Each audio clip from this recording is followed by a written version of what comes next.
sekarang kita mau bahas perform pemerintahan Presiden Joko Widodo. Gak berasa ya, udah 4 tahun aja guys. Ya iyalah gak berasa. Kalau terus-terusan kerja, kan seolah-olah waktu terasa lebih cepat gengs. Coba kalau kita males-malesan, mager-mageran, pasti kan waktu terasa lebih lama gengs.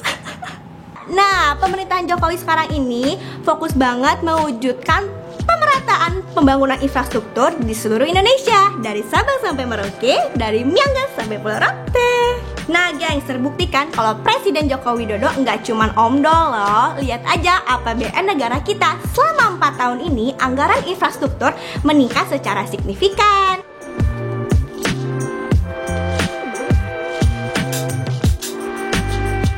Bahwa ketika kita membangun infrastruktur fisik seperti jalan tol, bandara, pelabuhan, juga MRT, LRT dilihat hanya dari sisi fisiknya saja.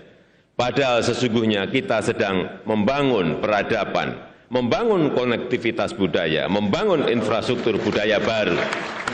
Keadilan sosial bagi seluruh rakyat Indonesia banget kan?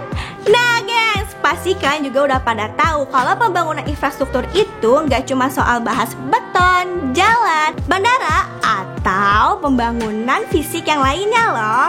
Nah, kita juga harus melihatnya sebagai fondasi yang memiliki banyak sekali manfaat teristimewa untuk kita semua, yaitu generasi muda Indonesia.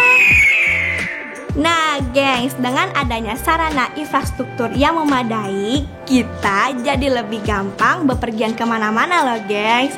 Dan dengan adanya aneka pilihan moda transportasi yang hampir tersedia di semua daerah, menjadikan perjalanan kita lebih mudah, cepat, dan lancar loh. Jadi mau lewat udara, darat, laut, gaskeun wae ah. Nah, pemerintahan Jokowi pas banget gengs, udah memprioritaskan pembangunan infrastruktur yang merata untuk menghubungkan ribuan pulau di Indonesia.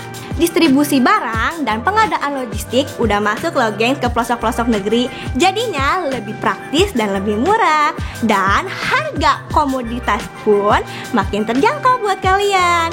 Oh ya gengs, buat kalian yang tinggal di Papua, Kalimantan, dan NTT, pasti barang yang kalian beli udah lebih murah kan? Nah gengs, keberadaan sarana infrastruktur sebagai investasi jangka panjang yang diwujudkan pemerintahan Jokowi tentu dapat dimaksimalkan penggunaannya untuk mengurangi kesenjangan pembangunan antar daerah di seluruh penjuru tanah air. Nggak ada lagi tuh namanya pemadaman listrik bergilir karena adanya kapasitas infrastruktur pembangkit listrik yang ditambah oleh pemerintah. Pembangunan fasilitas pendidikan dan kesehatan yang lebih merata lagi hingga ke pelosok-pelosok negeri pun menjadikan kita generasi muda Indonesia dapat mengenyam pendidikan dan mendapatkan pelayanan kesehatan yang lebih baik lagi gengs.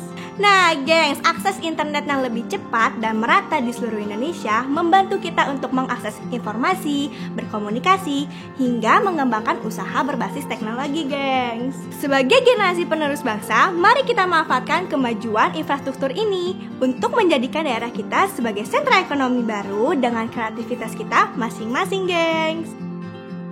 Pemerataan pembangunan pertumbuhan ekonomi di daerah-daerah dan peningkatan kualitas sumber daya manusia pastinya meningkatkan daya saing kita di level internasional. Jadi nggak tertinggal lagi guys dibanding negara tetangga. Nah, keran investasi terbuka makin lebar. Dengan dukungan infrastruktur dan kapasitas produksi yang meningkat, lapangan pekerjaan tentunya akan semakin banyak gengs. Hai guys, jadi tahu kan kalau kita generasi muda adalah penerima manfaat paling besar dari pembangunan infrastruktur yang dilakukan oleh pemerintahan Presiden Joko Widodo. Bersama kita wujudkan Indonesia yang jaya, sing-singkan lengan baju, mari berkarya demi senyum Ibu Pertiwi Indonesia.